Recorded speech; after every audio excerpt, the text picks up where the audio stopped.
আল্লাহ তাআলা বলে, এরে তামাম দুনিয়ার মুসলমান, তোমরা শুনে রাখো, তুমি নিজে নিজে একা একা যদি ইবাদত বন্দেগী দাসত্ব গোলামি করো, জাহান্নামের আগুন এত ভয়ঙ্কর।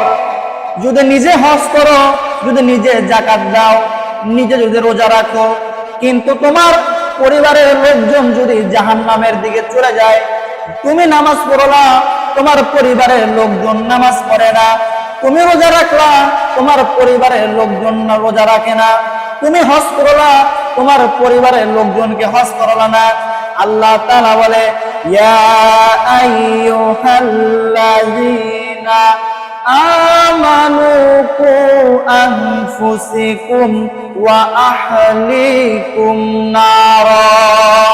আল্লাহ তাআলা বলে, এরে তামাম দুনিয়ার মুসলমান ইমানদার বান্দারা, তোমরা শুনে রাখো, তোমরা জাহান্নামের আগুন থেকে আগে নিজে বাঁচো, তারপরে তোমার পরিবারকে বাঁচাও।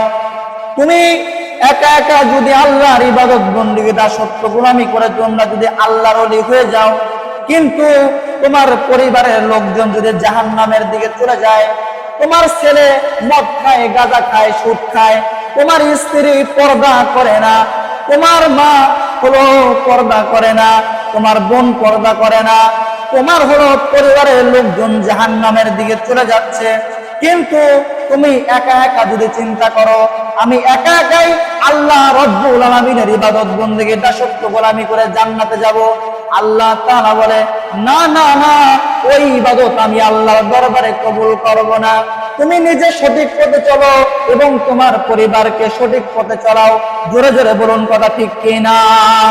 আমার বাজান, আমি হলো বক্তা মানুষ, আলোচনা করতেছি, কিন্তু আপনি আমি যদি এত ইবাদত বন্দেগী দাসত্ব গোলামি করার পরেও আপনার আমার পরিবার যদি জাহান্নামের দিকে চলে যায়, আপনি আমি যতই ইবাদত বন্দেগী দাসত্ব গোলামি করি না কেন, আল্লাহর দরবারে কখনো আপনি আমি ঈমানদার হতে পারবো না।